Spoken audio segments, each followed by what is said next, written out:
Hi, I'm Dan Schmitt, and this is Team Chicago Challenge. Another one of my old friends is passed on. Phillips, road racer, a great guy, a great collection of motorcycles, but he was an early road racer. He raced motorcycles in the late 60s and into the 70s, road racing. In fact, Terrell Taki, Al Phillips, Rex, the tin toy guy, had a group called Team Chicago.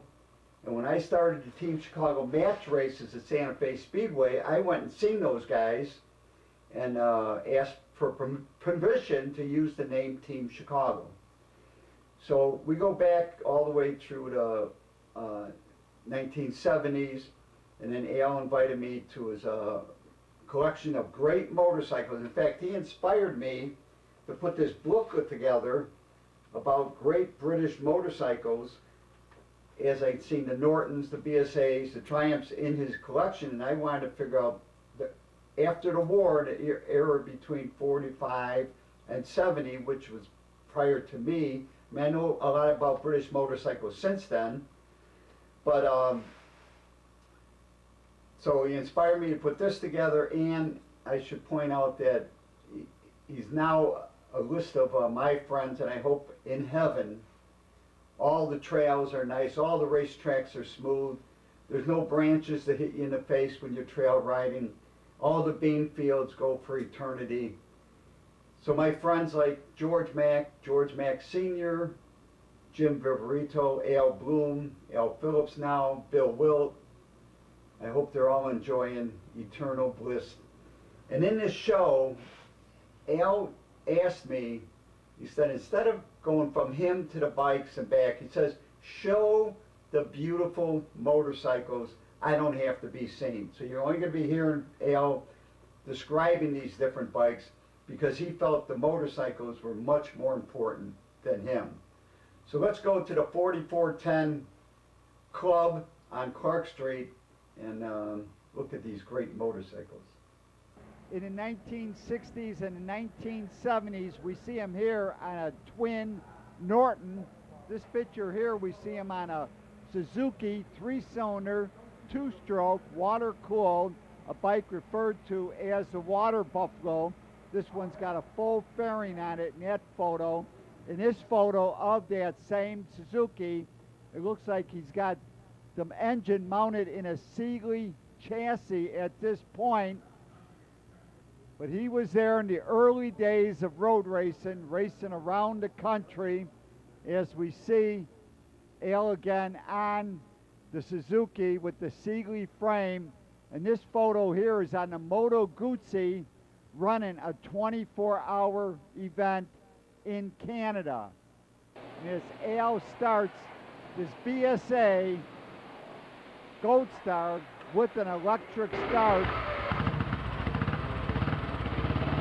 going to tell us a little bit about this Gold Star, and then we're going to be talking about some of the bikes in the museum.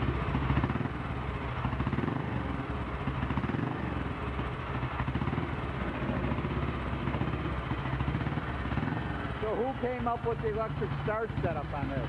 I think they're made in France. Made in France?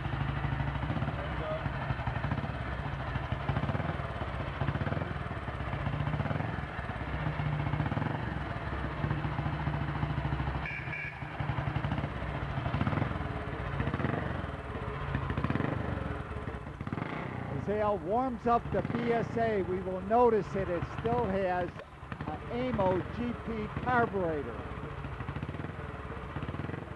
We're going to start today's show with Al explaining about the two Vincent motorcycles he's got in this museum. He's got another Vincent over at his gym at Montrose and Broadway in Chicago. This is what is the classic bikes. The Vincent, they start making bikes in the 30s, and he used to use proprietary Jap engines. JAP engines, right. Engines, and then he decided to make it, and the first one was a 500. Single cylinder. Single cylinder 500. Right. And then all of a sudden, which they called the Silver Shadow, wasn't that the no, they were Comet. Comet? Okay. And then the picture was laying on his desk, and all of a sudden another picture, and he said, "Oh, I can make a V-twin." And I think in '36 they made the first Rapide, and it was basically, back then, it would do 110 miles an hour, which was really, really fast. And then later on they made the Black Shadow, which, you know, had bigger carbs, and this was the special one. You could buy them then for about 400 pounds, which was about $600. Now, they're over 100,000. Right. So So this one's a this one's a just Shadow. a Black Shadow, Yeah, and that's a Rapide. and that's a Rapide. And there's another Rapide in the gym. Okay, and the Rapide is basically it's Basically a the same. frame. Engine is not. There's no frame under the engine. The engine exactly hangs the from. same as that. Right. But the Shadow has the big speedometer, Mm-hmm. and the Shadow is identified by the black cases, whereas the Rapide, now, I'm contradicted. A lot of people would paint the cases to make it look like a Shadow, Right. but that was what they call a period change. But really, the Rapide come with polished cases, and the Shadow came with black cases. They had different carbs, you know, bigger valves. It was more of a, supposed to be guaranteed 125. 125 miles an hour Yeah, from the factory. Yeah, yeah. So, how many of these bikes were sold back then? I mean, was this The whole, pretty the whole Vince, they claim around 6,000. 6,000 in total Yeah. production Yeah, run? yeah. And they went out of business in 1955. One of the reasons you could buy a Triumph for maybe get around 220 pounds, and these were like... So a third of the price for Yeah, yeah, a 500 and Triumph. and this was about, you know, 4,000, 400 and change. Right, so right. It was much, much more expensive. And now he is going to tell us about the Hurricane, the three-cylinder Triumph, two twin Triumphs, two Nortons. He's also going to explain a little bit about his early racing days, racing on the Norton and then the Suzuki three-cylinder, two-stroke Water Buffalo. Now let's talk a little bit about, because you got that, let's talk about the Triumph 3 cylinders, because you got that one, Yeah, the Hurricane, that was and then you got that other one in front with the pipe. Yeah. So When Triumph was, you know, coming to their end, they wanted this, and Craig Vedder in the United States designed that bike. And it's only recently they've gone up in value. Now they're bringing about 35,000. It's basically, actually that was a BSA engine, but it had Triumph on the tank. They only made, I don't know, but there was a very limited number of those made, and they're becoming more. well, that basically valuable. came, all right, so they came out with the 3-cylinder in '69. Yeah, They had the BSA Rocket 3 Yeah. and the Triumph Triton. you're right. This was probably 74, I think 75, I have to look at the title. I should know. but they used the BSA engine It in was here BSA. because BSA engine is slanted. Well, they were basically they owned them all. You know. Right, right. At that time, BSA and Triumph were But owned by the same company. They tagged it Triumph. Right, right. Well, BSA was out of business Yeah. by then. Well, Because when I don't know if, yeah. Yeah, BSA went out of BSA business in '72. So this was after BSA was gone. I'll look at the title and call you back. Right, with- right, right. Here's a 70 TR6 single carb Triumph. So this is a 650 Yeah, single carburetor. yeah. You could tell dual lead front shoes. Yeah. You could tell the different years with the Triumph basically by the front wheels And also by the color. and the colors Yeah. too. Right, right, I mean, there's a 70, basically the same bike between carbs. right. That's a Bonneville. Yeah. These are Nortons. I raced these, had fun with them. This is the S, which is no difference. It's got this lip around the headlight, the high pipes, but for some reasons it becomes much more valuable than the, there's another one somewhere, than the standard Norton. There's one there. All right. So when you were racing Mhm. with Torello, Mhm. racing at going to Nelson Ledges, Yeah. Groton finally started That holding was races much later on. right? We go to Nelson Ledges, and where else? We used to go down to Summit, West Summit Virginia. Point, West Virginia, right? Danville, West Virginia. Right. Charlotte, North Carolina. That was, So Danville was VIR back, which is now Virginia International yeah, Raceway. it was, I think I went to the first race they had at Summit Point when they first built the track. First built the track, right, right. And what were you racing then? Were you always racing big bikes when you were? Yeah, I started on Nortons, and then where did I go from this? Suzuki, Ducati. So you had a Laboda. water buffalo too Yeah, that you raced with? yeah. But I never enjoyed racing two-strokes. So you liked the Nortons, I did well on Nortons, even though I was too heavy. right? But Right. I had a couple of seasons when I went quite well on these things. And as we talk about great race bikes, Al also has a Ducati Millie Mike Halewood replica. Let's talk about this Ducati before we. This is a Mike Halewood replica. Mike Halewood, most familiar with one of the great racers, raced for years and years and years and was very dominant. And then he went out with his daughter to get fish and chips, and the semi did a U-turn in front and killed them both. That was Mike Halewood, but he retired from racing. He was racing cars, and Ducati invited him back to the Isle of Man. They wanted him to race a Ducati, and he won the Isle of Man race. And that was the one where he's got the helmet cam. Isn't it a famous, or is that someone else? No, that wasn't him. All right, all right. But Haywood coming, it was a big. Yeah, it was a big event. Coming back that he won. And he the Isle won, of Man, and then right. they made some replicas. Right. It's called a melee, Right, and right. this is really, really a nice one. So where do you find these bikes? How do you, We go to auctions, and people call us, and we buy them. You know, Danny keeps his eye open. We go to the auction in Vegas and promise not to buy anything, but we always do. Told you at my age I should be selling, not buying. And now Al is going to tell us about the two Indians he has in his collection, the four-cylinder and the Indian Chief. Stores, it makes a lot of difference. You might be the best restorer in the world, but you got to have a name. These were restored by Pete Bollenbeck. Remember Pete? yeah, I know the name. Yeah, he passed away 3 or 4 years ago. This was one of his restorations, and that's one of his restorations. So what's so special about this one? It was a 1936 four-cylinder, In line 4, and that's what they call the upside-down motor.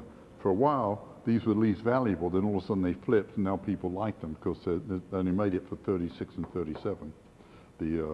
This upside-down motor. so what do you mean by upside down? Well, if you look at it, see, you have to look closer at it. The valves are lower. To point it out to you. But that's what they describe as the upside-down motor. Well, no, Indian never built an overhead, I don't believe, built an overhead valve V-twin. Right. And the fours, they quit making the fours in the 40s, about 1943. They quit making the four cylinders. So it's like they quit making those in 53. So if you have a 53, they become very 53 was the end. Yeah. Right, right. So this is the Chief restored by, Pete Bollenbeck. all right. And he, And he was... so these are perfect? Is that Oh, yeah. basically? He did. I mean, he was brutally expensive, but he had a good name. He was called the Indian Guru. Mm-hmm. As Al Phillips fires up the 1937 Moto Guzzi 500 single, we could see the exposed valve springs and the exposed push rods. It's a great running motorcycle with a sidecar, and I asked Al about the sidecars as we see the exposed flywheel on his 500cc Moto Guzzi. What year is this one? 37. So would this have been a Gucci sidecar too, or? No. It was an aftermarket side. Did Gucci ever make sidecars? I don't know. You don't know. But there were sidecar manufacturers. Yeah, there were tons of them. Tons of them, right, right. Watsonian, Globe, Girard. Yes, there were many manufacturers of sidecars, not the same manufacturers that made the motorcycles. And now we're in a racing Moto Guzzi twin, a 850 built for endurance racing. And I'm going to read an article from Motorcyclist Magazine, December 1972. Okay, so the story here about Mosport. An early stock Honda won this year's 24-hour Mosport Marathon road race, averaging 76 miles an hour. It was a foul across the line by BMW, another Honda, and a second BMW. All 9 Kawasaki's in the race took the checkered flag, which is victory. But the guys who should have won is Torello Taki of Chicago, because that's what he kept saying during a 10-hour drive from Ontario with his broken racer tied in his van. They had a strong team. After all, Torello, John White, a parts manager for Dami Racer in Cincinnati, Dick Stark, a Norton dealer from Akron, and Al Phillips, a Londoner now living in Chicago, looked strong enough to throw the bike across the finish line if it wouldn't run. The team had led the 1971 Motorsport Marathon for 9 hours in a box stock Moto Guzzi 750, settling for third only because they had literally bore out a spark plug that had lost its electrodes. Torello team had a real racer this year, a factory-prepared Moto Guzzi Sport stroked out the 850 cc's on loan for the Motorsport race from Dr. Michel Benacci himself after Torello and Albert convinced them, in Italian of course, that they could win. The 24-hour Mosport Marathon was the first run 4 years ago. Although it wasn't much of a race, only 2 bikes at 250 made the run, mostly to prove it could be done. This year, 64 entries showed up, and the CRR had to get permission from the Canadian Motorcycle Association to allow that many machines to race, originally sanctioned for 45. That is Al Phillips on the Moto Guzzi, and he's going to tell us about the special endurance racing Moto Guzzi that Torello Taki and Al Phillips race. But tell me about the Guzzi again now. Well, this is the one I told you about.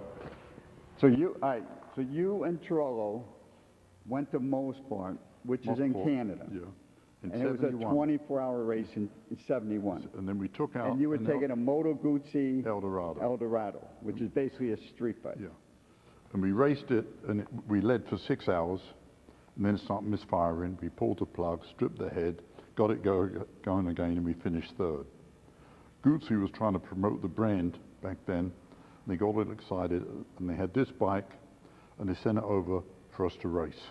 So Torello was a Moto Guzzi dealer. Yeah, yeah. That's back when it was still on Halstead Yeah. and North Avenue. Yeah, Might right have, on. might have even been before that, when he used to, yeah, in Halstead North. You remember? Halstead That's North yeah. Avenue, right, Then he okay. moved further west. Right, then he moved. Yeah, so they made that bike, and we were racing it, and I was on it, and it seized up, and it went down, got bent up. We got it back to the pits, got it going again, but, you know, when it went down, it ingested some dirt in there, and the engine went. So we called them back, we were going to send it back. They said, no, you can sell it, and I bought it. So they told Torello he could keep the bike So, you know, just sell it. and just sell it, and you bought it. Do you remember what you paid for it back then? You have no idea? Not much, I wouldn't think. Okay. Maybe a couple of grand. But this is the only That's it, one of the- Guzzi yeah. race bike ever made. Well, no, they made a lot of race bikes. Remember Right. the V8, but that's one of a kind, made for that 24-hour For race. that one race. I mean, right, look right. here. That's where you put the plate. Oh, yeah. So it was a good deal. They were enthused about it. Oh, yeah. Yeah. So it was Al Phillips and Torello Taki were the first Team Chicago endurance team. And now Al's going to tell us about his collection of Norton motorcycles. And what a great collection it is. This is the overhead cam. This is the International.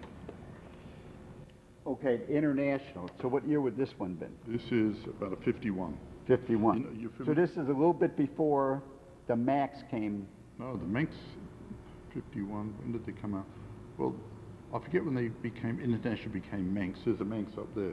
Right. But if you look here, see it's overhead cam. That's what differentiates it. The overhead cam. Right, the overhead cam Yeah. on these, right. And And the exposed valve springs. it's got hairpins on it. I think it's got hairpin valves. Right, right. But these are really interesting and they're quite valuable. This one here, this was an ES2, which, in fact, they raced one of these at the Isle of Man. It's just a 500 overhead valve, you know, a sort of bike that plonk around forever. We got Overhead valve engine, but push rods, a push rod, not push overhead rod cam. engine instead of overhead As compared cam. to overhead cam. Right. So, was this that much more expensive? No, that's much more. That was Much more than expensive, that, right, than yeah. these were. Yeah, that was. And what year was these? Are we That's about a 51. Right. This is a 49. 49? Okay. And these were both available? You could have bought them Yeah, back then. back then? Right. And how much did they sell for back then?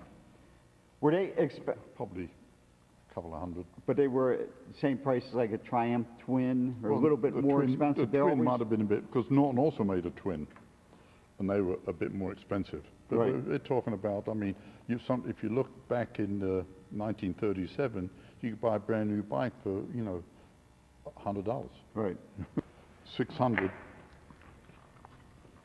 You notice the sidecar lugs on it? Mm-hmm. A good sidecar tug, this one. So it was a 600cc single, Yeah. overhead valve, push rod engine. Yeah. And what year was this one? I remember. I'm guessing, is it on there? Yeah, I got your follow on Is it 59? here. 57. 57. 57. Wasn't Okay. far off, was I? Okay. I bought this one in England. There's another Norton. Dominator. Okay, so this would have been a twin. This is a twin. Were they 600, 650s? I think it's a 600. I'll have to check it. Okay. I'm getting old. My memory is. There's a good one. That's a Manx. All right. Now, the thing we should mention about the Norton Manx, overhead cam engine, Yeah. one Daytona with Dick Clamford. Yeah, but remember they wouldn't let them race because they would beat the Harleys. And the No, Harleys they eventually outlawed him, but he won Daytona in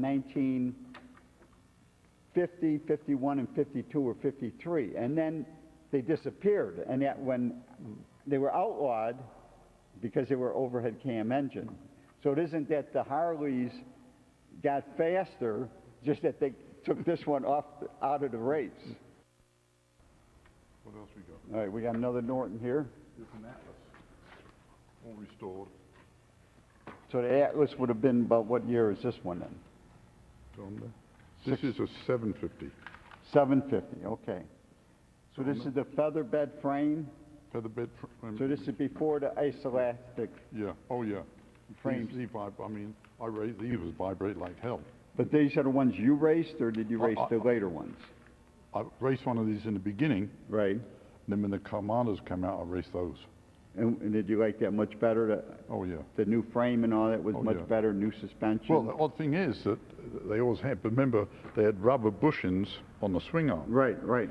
and if they weren't, I mean, it could really start wobbling when you come. Let's No, say you you had come it- out of a they- turn. right. You had to be very careful because they handled great, unless they were really set up right. And a lot of guys, they take out the rubber bushings and put in bronze ones to prevent that Right, right, on the Commando. right. But this is, I mean, But this is the feather bed Yeah, frame? yeah. Right. Thank you, Al. And now Al invited me to ride one of his motorcycles. I'm riding the Vincent Rapide. It is a V-twin engine, 998 cc's, built by Vincent. Vincent was a company created by Phillips Vincent, and they were produced between 1928 and 1955. As I head south on Clark Street in Chicago, first gear is all the way up, second, third, fourth are down. They're very stable, feels very quick, but it is not a modern motorcycle. This is Wrigley Field, the home of the Chicago Cubs, winning the World Series in 2016. What a year, 2016, the Chicago Cubs finally winning the World Series and Donald Trump winning the presidency. All is good in America. I am happy that I recorded this show with Al. It was 2 shows originally, but to get to look through his great collection of motorcycles. He was a great motorcycle road racer. He was a great friend, and he will be missed. To contact me, it's teamdan45@gmail.com. I love to hear from my audience. Remember, you can always search on YouTube with Dan Schmitt Motorcycle Racing for great motorcycle racing action. And I will be up on Rumble soon, so you can search with Dan Schmitt TV. And I highly recommend that you visit the World of Motorcycle Museum, Winamac, Indiana, 4 miles south of North Judson on Indiana 39. Give them a call first at 574-896-3172. It's a great trip, and they have a great collection of motorcycles. Godspeed, Al Phillips.